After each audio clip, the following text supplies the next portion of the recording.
जाएगा विपिन रावत का पार्थिव शरीर, शुक्रवार को होगा अंतिम संस्कार। देश में ओमिक्रॉन की रफ्तार जारी, अब तक 33 केस। दुनिया के सबसे अमीर शख्स एलोन मस्क के पास नहीं है अब अपना घर। नेहा धूपिया ने लीक की कैटरीना विकी कौशल की वेडिंग वेन्यू के इनसाइड फोटो। अफ्रीका दौरे के लिए टेस्ट टीम का ऐलान, लेकिन विराट से वापस ली गई ओडीआई की कप्तानी।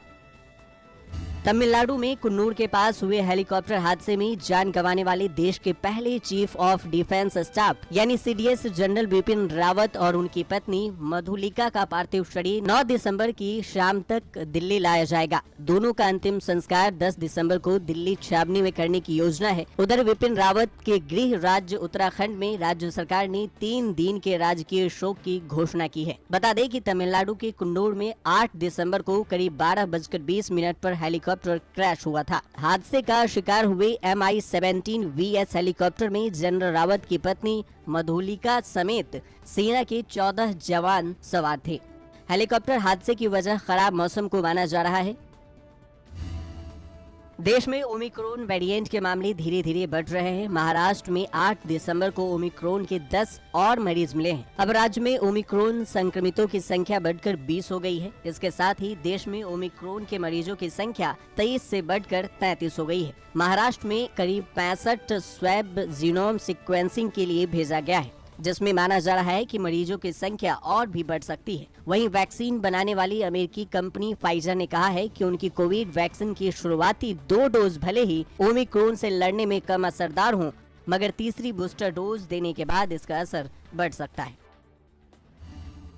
टेस्ला और स्पेस एक्स के सीईओ एलोन मस्क पिछले कुछ समय से अपनी घरों को एक-एक करके बेच रहे हैं। 2 दिसंबर को उन्होंने अपना आखिरी घर भी बेच दिया। बिजनेस इनसाइडर ने अपनी एक रिपोर्ट में कहा है कि सैन फ्रांसिस्को बे एरिया में एलोन मस्क का 47 एकड़ की प्रॉपर्टी थी। खबरों के मुताबिक 2 दिसंबर को $30 मिलियन में इस घर को भी बेच दिया गया। घर बेचने के पीछे की वजह भी दिलचस्प है। दरअसल मई में एलोन मस्क ने कहा था कि 2050 तक वो 10 लाख लोगों को मार्स पर भेजना चाहते हैं।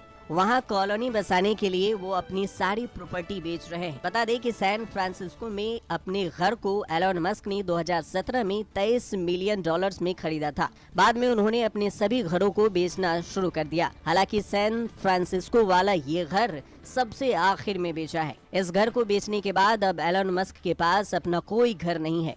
फिलहाल एलोन मस्क रेंट पर रह रहे हैं। एलोन मस्क दुनिया के सबसे अमीर शख्स हैं।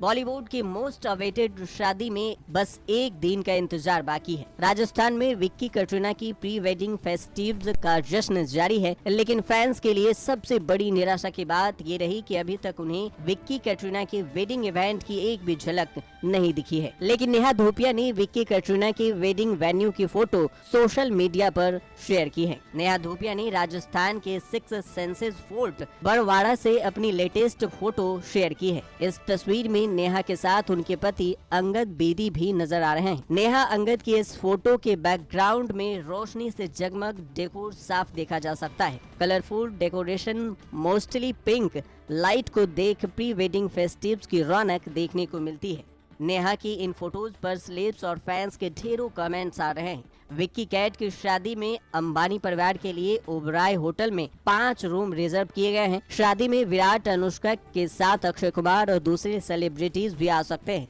शादी में सिक्योरिटी पर खास ध्यान दिया गया है। बिना सिक्योरिटी कोड के एंट्री भी नहीं दी जाएगी। साउथ अफ्रीका दौरे के लिए टीम इंडिया का ऐलान हो गया है। विराट कोहली को टेस्ट टीम के कमान मिली है। रोहित शर्मा को वनडे टीम का कमान नियुक्त किया गया है। रोहित शर्मा को टेस्ट टीम का उप कप्तान भी बना दिया गया है। यानी खराब फॉर्म से जूझ रहे अजिंक्य रहाणे की टेस्ट में उप कप्तानी छिन गई है। विराट कोहली अब सिर्फ टेस्ट टीम की कप्तानी करेंगे। T20 वर्ल्ड कप के बाद T20 फॉर्मेट की कमान संभालने वाले रोहित शर्मा अब वनडे टीम के भी कप्तान बन गए हैं। यानी अब टीम इंडिया रोहित शर्मा की अगुवाई में ही 50 ओवर के वर्ल्ड कप 2023 के लिए तैयार होगी। टीम इंडिया को अपने साउथ अफ्रीकी दौरे पर 3 टेस्ट मैच, 3 वनडे मैच खेलने हैं। अभी सिर्फ टेस्ट टीम का ऐलान किया गया है, जबकि वनडे टीम का ऐलान बाद में किया जाएगा। पहला टेस्ट 26 से 30 दिसंबर 2021 को खेला जाएगा। दूसरा टेस्ट 3 जनवरी से 7 जनवरी 2022 को और तीसरा टेस्ट 11 जनवरी से 15 जनवरी के बीच खेला जाएगा।